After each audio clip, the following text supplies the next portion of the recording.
ZEE5 ಇರುವಾಗ ನೀವು ನಿಮ್ಮ ನೆಚ್ಚಿನ ಶೋಗಳನ್ನ ಎಂದಿಗೂ ಮಿಸ್ ಮಾಡಿಕೊಳ್ಳುವುದಿಲ್ಲ. ಅದು ಸಂಪೂರ್ಣ ಉಚಿತವಾಗಿ. ಎಷ್ಟು ದಿನ ಆಗಿತ್ತಲ್ಲ ನಾವೆಲ್ಲ ಹೀಗೆ ಕೂತ್ಕೊಂಡು ಊಟ ಆದ್ಮೇಲೆ. ಹೌದು. ಇದು ಅಕ್ಕ ತಗೋ ಎಲೆ ಹಾಕೋ. ಸರಿಯಾದ ಸಮಯಕ್ಕೆ ತಂದೆ ಕಣೆ. ನಾಲ್ಗೆಲ್ಲ ಚುಚ್ಚು ಅಂತಿತ್ತು ನೋಡಿ. ರೀ ನೀವು ತಗೊಳ್ಳಿ. ಆಹಾ ಚೆನ್ನಾಗಿ ನಾಟಕ ಇಡ್ತೀರಾ ಇಬ್ರು ಗಂಡ ಹೆಂಡತಿ.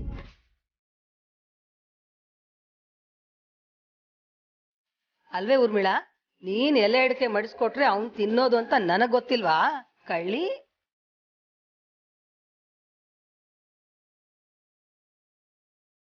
ಅಲ್ಲ ಅಕ್ಕ, ಎಲ್ರು ಮುಂದೆ ಹಾಗಿರ್ಬಾರ್ದು ಹೀಗಿರ್ಬಾರ್ದು ಅಂತ ನೀನೇ ಸತ್ಯಕಾರ್ತಿಗೂ ಬೈತೀಯ.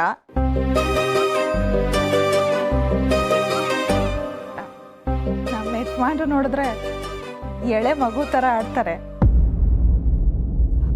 ಅದಕ್ಕೆ ಬೈಸ್ಕೊಳ್ಳೋದು ಬೇಡ ಅಂತ ನಾನು ಎಲೆ ಹಾಕೊಟ್ಟಿಲ್ಲ ಅಷ್ಟೆ.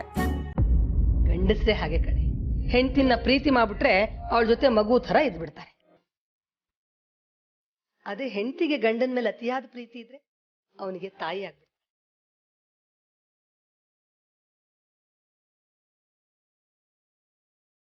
ಅದೇ ಅಲ್ವೇ ಸುಖ ಸಂಸಾರದ ಗುಟ್ಟು. ಲಕ್ಷ್ಮಣ ಮಗು ತರ ಆಡ್ತಾನೆ ಅಂದ್ರೆ ಇನ್ನನ್ನ ಅದೆಷ್ಟು ಪ್ರೀತಿ ಮಾಡ್ತಾನೆ ಹೇಳು.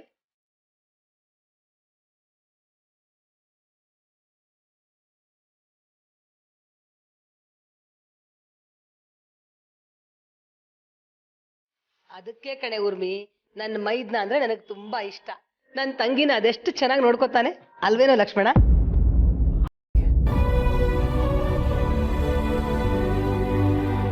ಆಯ್ತು, ನಾನೇ ಎಲೆ ಹಾಕ್ಕೊಡ್ತೆ.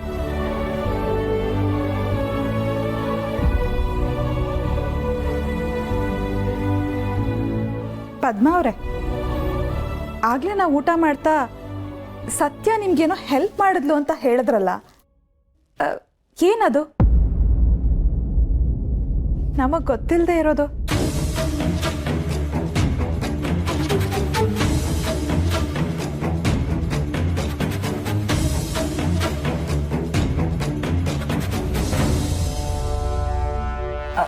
ಹೇಳು ಸತ್ಯ, ಏನ್ ಸಹಾಯ ಮಾಡಿದ್ಯಾ? ಅದೇನಿಲ್ಲ, ನನ್ನನ್ನ ನಚ್ಚಿನ ಈ ಮನೆಯವ್ರ ಥರನೇ ನಡ್ಸ್ಕೊಳ್ತಾರಲ್ಲ, ಅದಕ್ಕೆ ಹಾಗೆ ಹೇಳಿದೆ. ನೀವೆಲ್ಲರೂ ನನ್ನ ಮಗನ್ನ ಈ ಮನೆಯವರಾಗೆ ಆಗಿಸ್ಬಿಟ್ಟಿದ್ದೀರ. ಅದಕ್ಕೆ ನಿಮ್ಮ ಉಪಕಾರದ ಮುಂದೆ ಇದೆಲ್ಲ ಏನು ಅಂತ ಹೇಳಕ್ ಬಂದೆ ಅಷ್ಟೆ.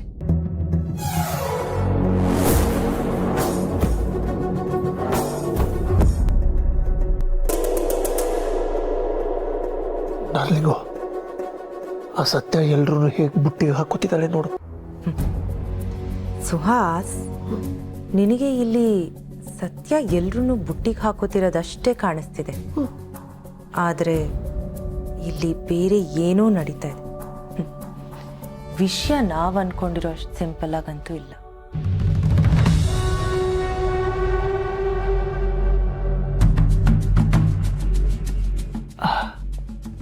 ಹಾಗಂತೀಯ ಡಾರ್ಲಿಂಗು? ಆದರೆ ಅದು ಏನು ಅಂತ ನಂಗೆ ಗೊತ್ತೇ ಆಗ್ತಿಲ್ಲ. ಸತ್ಯ ಮತ್ತೆ ಪದ್ಮನ್ ಮುಖದಲ್ಲಿ ಇರೋ ಪಿಕ್ಚರೇ ಬೇರೆ ಸುಹಾಸ್.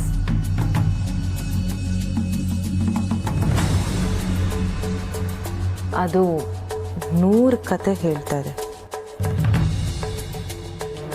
ನಿಜ ಪದ್ಮ, ಎಲ್ರ ಮನೇಲೂ ನನ್ನ ಮನೇಲಿರುವಂಥ ಸೊಸೆಂದ್ರೆ ಇರಬೇಕು.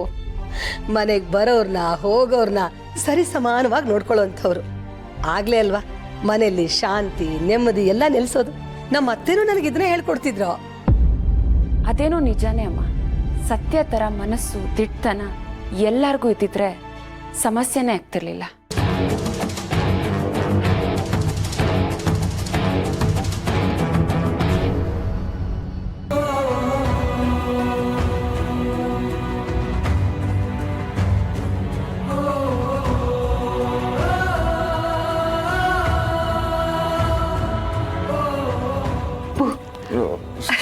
ಸತ್ಯ ನೀನಾ? ಏನ್ ಅಮೂಲ್ ಬೇಬಿ, ಏನೋ ದೀರ್ಘವಾಗಿ ಯೋಚನೆ ಮಾಡ್ತಿದ್ಯಾ? ಏನಾದರೂ ಸಮಸ್ಯೆನಾ? ಸಮಸ್ಯೆ ಏನಾದರೂ ಇದ್ರೆ ನನ್ನ ಹತ್ರ ಹೇಳ್ಕೊ. ಎಲ್ಲ ಸಮಸ್ಯೆಗೂ ನನ್ನ ಹತ್ರ ಪರಿಹಾರ ಇದೆ. ಆ ಥರ ಏನೂ ಇಲ್ಲ. ಹೀಗೆ ಸುಮ್ಮನೆ ಚಿಕ್ಕಪ್ಪನ ಬಗ್ಗೆ ಯೋಚನೆ ಮಾಡ್ತಾ ಇದ್ದೆ.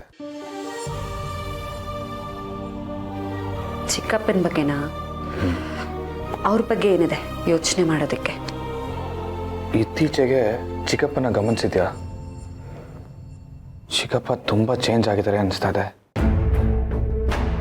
ಅಪ್ಪನೂ ಚಿಕ್ಕಪ್ಪನ ಜೊತೆ ಸರಿಯಾಗಿ ಮಾತಾಡ್ತಾ ಇಲ್ಲ. ಇವರಿಬ್ಬರ ಮಧ್ಯ ಏನಾಗಿರ್ಬೋದು? ಇವರಿಬ್ಬರ ಮಧ್ಯ ಏನಾದರೂ ಪ್ರಾಬ್ಲಮ್ಮಾ? ಹಾಂ,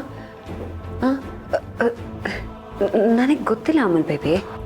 ಇವತ್ತು ಚಿಕ್ಕಪ್ಪ ನೋಡಿದ್ರೆ ಪದ್ಮ ಅವ್ರ ಮೇಲೆ ಎರಾಬಿರಿ ರೇಗ್ಬಿಟ್ರು. ಅದು ಯಾರೋ ಹೊರಗಿನವ್ರ ಜೊತೆ ಚಿಕ್ಕಪ್ಪ ಈ ಥರ ನಡ್ಕೊಳ್ಳೋದೇ ಇಲ್ಲ. ಇನ್ಫ್ಯಾಕ್ಟ್ ನಾವು ಆ ಥರ ಮಾತಾಡಿದ್ರೇ ನಮಗೆ ಬೈಯೋರು. ದೊಡ್ಡವರು ಚಿಕ್ಕವರು ಅಂತ ಮರ್ಯಾದೆ ಇರಲಿ ಅಂತ. ಅಂಥದ್ರಲ್ಲಿ ಇವತ್ತು ಚಿಕ್ಕಪ್ಪನೇ. ನಿನಗೆ ಗೊತ್ತಾ ಸತ್ಯ, ಎಷ್ಟೋ ಸಾರಿ ನಾನು ತಪ್ಪು ಮಾಡಿದಾಗ, ನಿನ್ನ ಗೋಳಾಡಿಸಿದಾಗ, ನಿನಗೆ ಟೈಮ್ ಕೊಡದೇ ಇದ್ದಾಗ ಚಿಕ್ಕಪ್ಪನೇ ನನಗೆ ಫ್ಯಾಮಿಲಿ ವ್ಯಾಲ್ಯೂಸ್ ಅಂದರೆ ಏನು ಅಂತ ಅರ್ಥ ಆಗೋ ಥರ ಹೇಳಿದ್ದು.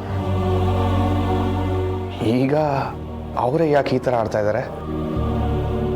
ಚಿಕ್ಕಿಗೆ, ರಿತುಗೆ ಚಿಕ್ಕಪ್ಪನೇ ಟೈಮ್ ಕೊಡ್ತಾ ಇಲ್ಲ.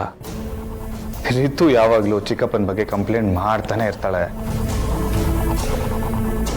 ಇತ್ತೀಚೆಗೆ ಚಿಕ್ಕಪ್ಪ ಅವ್ರು ಯಾವಾಗಲೂ ಎಲ್ಲೋ ಕಳೆದೋಗಿರೋ ಥರ ಇರ್ತಾರೆ.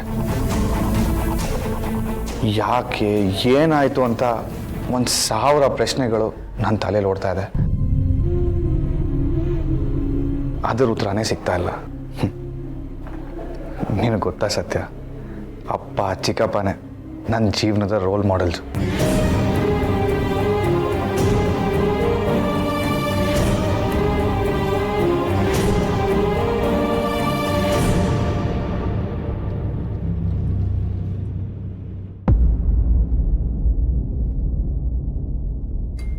ಅಮಲ್ ಬೇಬಿ, ನಾನು ನಿನ್ಗೊಂದು ವಿಷಯ ಹೇಳ. ಏನು ವಿಷಯ ಸತ್ಯ?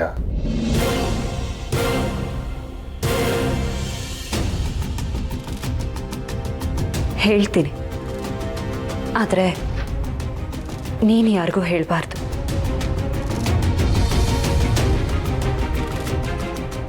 ಇಲ್ಲ ಸತ್ಯ, ಯಾರಿಗೂ ಹೇಳಲ್ಲ. ಹೇಳೋದೇನು ಅಂತ ಅದು ಚಿಕ್ಕ ಮಾವ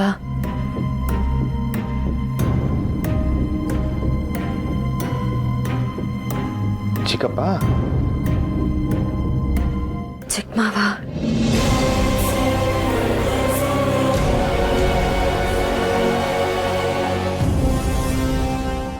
ZEE5 ಆಪ್ ಡೌನ್ಲೋಡ್ ಮಾಡಿ ಎಲ್ಲಾ ಸಂಚಿಕೆಗಳನ್ನು ಸಂಪೂರ್ಣ ಉಚಿತವಾಗಿ ನೋಡಿ.